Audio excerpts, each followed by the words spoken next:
Ladies and gentlemen, I am SidAlpha, and yes, I am well aware, thanks to the posts in the suggestions channel on my Discord server, the Twitter DMs, the Discord DMs, and the emails, that some of you are wanting me to cover the recent allegations that have been made that 2K might have been posting fake reviews about their game NBA 2K20. Also, as I've placed myself in a bit of a, shall we say, situation with my day job, I think now would be a good time to remind you that if you enjoy my videos and wish to hear more of my voice, you can consider donating to my Ko-Fi or Ko-fi or whatever link is in the description below, which does allow for one-time or monthly recurring payments. Also, there's that follow button down there that's just $5 per month. You won't get any extra special content or anything like that because I don't paywall my videos, but it would be extremely helpful. And now that I've thoroughly pissed off the people that are now undoubtedly furiously typing their discontent about e-begging down in the comments, no offense boys, let's go ahead and get started. Links, as always, will be in the description down below. So NBA 2K20 has had no shortage of things to talk about, from the slot machines to the Wheel of Fortune. It's been an interesting time since the game's release. Right now, or I should say as of this recording, the latest iteration of the NBA basketball video game franchise from 2K Games sits at mostly negative on Steam, with only 20% of its 698 reviews being in the positive. The majority of the reviews focus on the poor performance of the game itself, with stutters and graphical issues and what would appear to be an excessive imposed grind to promote the purchase of the heavily monetized microtransaction system, with a common complaint that the game is more pay to win than ever.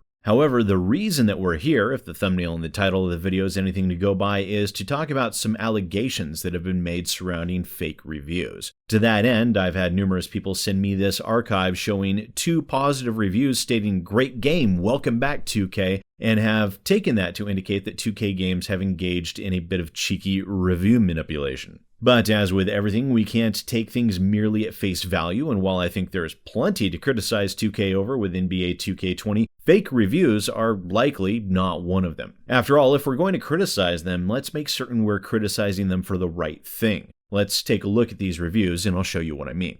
Thanks to Sir Violent Death of Sentinels of the Store for showing me some of this stuff, our methods for detecting fake, or more specifically bot reviews, have grown more sophisticated in recent months thanks to the use of the Steam API. With it, we're actually able to run queries very quickly to pull spreadsheets of a game's reviews, and contained within that is a lot of interesting data, including how many games are owned by the review poster, how many games they reviewed, the text of those reviews, the languages they're posted in, and even the weight they have on the overall review metric. I'm actually working on a little bit of a database construction, so eventually we'll have an automated system that will scan all games on Steam on a daily or weekly basis and give us some easy-to-access data to identify duplicated or otherwise potentially faked or bot reviews based on about a dozen key factors. It's all extremely techy and geekish, and I'm not a database person, so it's a bit of a learning experience as well, but I'm having fun with the concept, so we'll see what comes of it. Regardless of my little tangent there, I ran NBA 2K20 through the ringer, and while I did find about a dozen potential Chinese accounts that might fit the bill, many of them were false flags, and I don't have any English reviews turning up except for these 2 that were sent to me. So let's take a closer look at these 2 reviewers and I'll show you what I mean.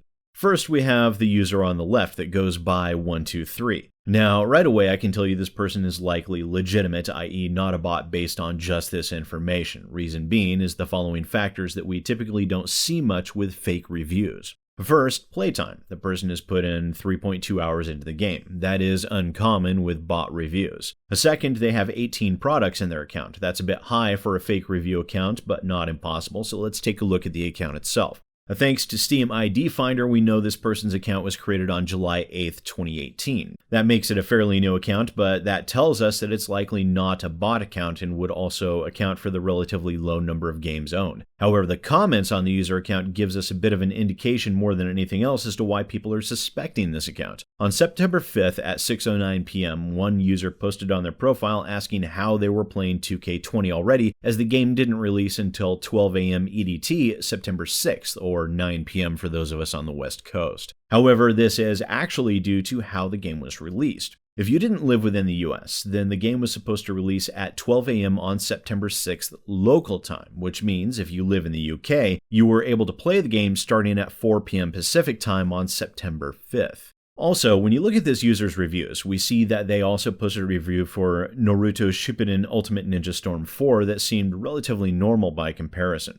So let's take a look at the other reviewer that goes by the name Boy. Well, per Steam ID, this account was created all the way back in November of 2013. The user owns 134 games, has 2,737 achievements, 16 perfect games, and an average game completion of 43%. This is a legitimate account and is most certainly not a bot in any way that I can see. Boy has 3 game reviews, and all of them are equally short and devoid of any information of any merit. So here's what I think about this whole situation. These are not bot reviews, that much is obvious. Can it be possible that one or both are paid reviews? Yeah, it's possible. Given they were both posted very quickly upon the game's release, it is likely that one simply copy-pasted the review of the other in order to fulfill their obligation for a positive review. The thing is, given the massive negativity over the pay-to-win gambling mechanics, the excessive grind, hell, the copy-pasted nature of the game itself, I feel a bit of sympathy for these people if they were paid with a copy of the game in return for a positive review, because even free, I think they got a raw deal. Also, if 2K Games were attempting to engage in review manipulation, they did a pretty piss-poor job of it now, didn't they? With only 20% of the reviews being positive, you know you made a huge mistake or several huge mistakes within the game and with its heavy marketing of the literal gambling mechanics within it.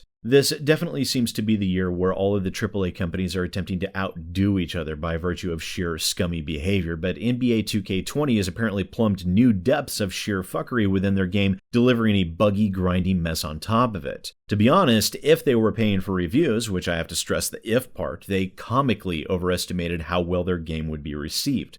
Still, if you're considering buying NBA 2K20, I personally would recommend giving this one a pass and dribble on to a game that will treat you, your time, and your wallet with greater respect. Do I think these reviews were paid for? Probably not, but there's still a possibility. At the very least, we know they're not employing the use of bots for reviews. If they were, this would have definitely been a very different conversation, and Valve would have also gotten called out pretty quickly. For now, I'd focus more on the trash game with trash gambling mechanics than worrying about 2 nearly identical reviews that ultimately have no effect whatsoever on the already extremely negative overall score for the game. Now, once again, ladies and gentlemen, I am SidAlpha, and I'll see you next time.